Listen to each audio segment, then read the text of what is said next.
নমস্কার, welcome to my channel অ্যাস্ট্রোন্বেষা। আজকে আমরা কথা বলবো 2025 সালটা মীন রাশির মানুষজনদের জন্য কীরকম কাটবে। সবার প্রথম আমরা দেখে নেব যে 2025 সালে প্ল্যানেটদের ট্রানজিটগুলো কোথায় আছে মীন রাশির মানুষজনদের জন্য। প্রথমেই বৃহস্পতি অবস্থান করছে 3 নম্বর ঘরের ওপর। 15ই মে সে তার স্থান পরিবর্তন করে 3 নম্বর ঘর থেকে 4 নম্বর ঘরে চলে আসবে। এরপরে চলে আসি রাহু কেতু। রাহু কেতু 18ই মে দুজনে একসাথে স্থান পরিবর্তন করে রাহু চলে যাবে 12 নম্বর ঘরে এবং কেতু চলে আসবে 6 নম্বর ঘরে। আর আসছি শনি। শনি 30শে মার্চ তার স্থান পরিবর্তন করে 12 নম্বর ঘর থেকে ফার্স্ট হাউসের ওপর চলে আসবে। খুব স্বাভাবিক, আমরা সবাই জানি কুম্ভ রাশির মানুষজনদের জন্য শনি সাড়ে সাতি চলছে। আর এই শনি সাড়ে সাতিটা কিন্তু শনি সাড়ে সাতির দ্বিতীয় ফেজ, মানে সেকেন্ড ফেজ কিন্তু স্টার্ট হবে। ওভারঅল পুরো বছর ধরে প্ল্যানেটের অবস্থান এরকমভাবে থাকবে। সবার প্রথম আমরা আলোচনা করি হেলথের জায়গাটা পুরো বছর ধরে কীরকম কাটবে। দেখুন, ওভারঅল হেলথের জায়গা কিন্তু একটু ডিস্টার্ব থাকবে পুরো বছর ধরেই। বিশেষ করে ফার্স্ট হাউসের ওপর তো এমনিতেই রাহুকেতুর ইম্প্যাক্ট আছে। মে মাসের 18 তারিখের পরে রাহুকেতু চেঞ্জ হলেও রাহু কিন্তু 12 নম্বর ঘরে রাহু যাচ্ছে, 6 নম্বর ঘরে কেতু আসছে, যেটা রাহু কেতু একদম উল্টো পজিশন। কোথাও না কোথাও হেলথের দিক থেকে বছরটা কিন্তু খুব একটা ভালো যাবে না। বিশেষ করে মার্চ এপ্রিল মে এই 3 মাস কিন্তু নিজের হেলথের জায়গায় অত্যন্ত কেয়ারফুল আপনাকে থাকতে হবে। এবার আসছি ম্যারেজ লাইফের জায়গায়। ম্যারিড লাইফের জায়গায় লাস্ট ইয়ারও যে খুব একটা সুবিধাজনক পরিস্থিতি গেছে সেরকম না।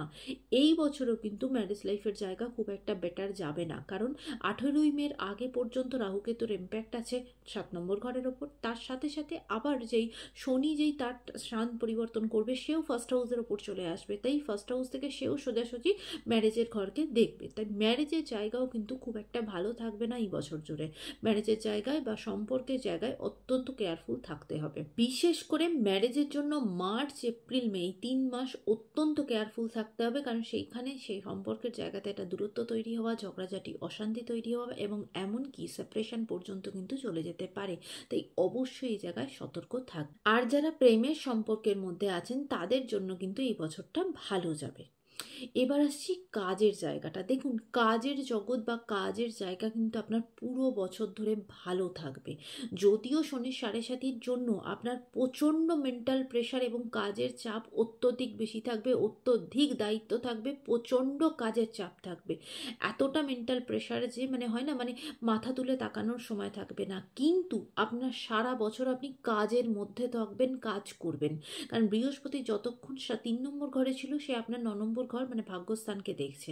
তাই ভাগ্যস্থানকে যতক্ষণ দেখছে আপনার লাক আপনাকে ফেভার করছে। সে আবার যখন 15ই মের পর থেকে যখন ট্রানজিট চেঞ্জ করে যখন 4 নম্বর ঘরে চলে আসবে, 4 নম্বর ঘর থেকে সে সোজাসুজি আপনার প্রফেশনাল ঘরকে দেখবে। তাই খুব স্বাভাবিক 15ই মের পর থেকে আপনার কাজের জগতের গ্রোথ আরও বেশি হবে এবং সেখানে আপনার নিজের মান সম্মান বৃদ্ধি, এই সমস্ত কিছু কিন্তু আপনার সাথে হবে।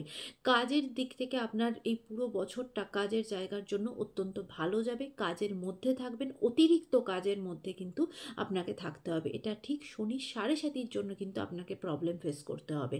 বিশেষ করে যাদের চন্দ্রের অবস্থান অত্যন্ত খারাপ তাদের কিন্তু রীতিমতো ডিপ্রেশন হওয়া, অ্যাংজাইটি, ভীষণ অস্থিরতা কাজ করা, এই জিনিসগুলো কিন্তু থাকবে পুরো বছর ধরে। কিন্তু শনির রেমেডি, চন্দ্রের রেমেডি এগুলো কিন্তু করতে ভুলবেন না। শনি সাড়ে সাতির জন্য মেন্টাল প্রেশারের সাথে সাথে কাজের জায়গাতে অত্যধিক প্রেশার থাকবে, কিন্তু খুব পজিটিভ একটা দিক যে বৃহস্পতি কাজের জায়গাকে দেখছে, তার সাপোর্ট অলওয়েজ আপনার পুরো বছর ধরে থাকবে। তবে রাহু কেতুর এই যে 12 নম্বর ঘর 6 নম্বর ঘরে থাকা, এটার একটা পজিটিভ দিক হলো যারা যারা বিদেশ যাত্রা করতে চাইছো বা যারা বিদেশে সেটেলমেন্ট করতে চাইছো তাদের জন্য কিন্তু 18ই মের পর থেকে সময়টা অত্যন্ত ভালো যাবে। তারা সেই অপরচুনিটিগুলো আসবে, বাইরে সেটেলমেন্টের বা বাইরে যাওয়ার এই অপরচুনিটিগুলো কিন্তু আপনার জীবনে আসবে। এবার দেখুন, এটা একটা একদম ওভারঅল আলোচনা। প্রত্যেকটা মানুষের হরোস্কোপের চার্ট আলাদা আলাদা, সেখানে দশা মহাদশা আলাদা আলাদা চলছে। তো খুব স্বাভাবিক এই result man to man vary করবেই। আশা করি সকলের ভালো লেগেছে। যদি ভালো লেগে থাকে লাইক শেয়ার সাবস্ক্রাইব করতে ভুলবেন না। সকলে ভালো থাকবেন, সুন্দর থাকবেন, সুস্থ থাকবেন।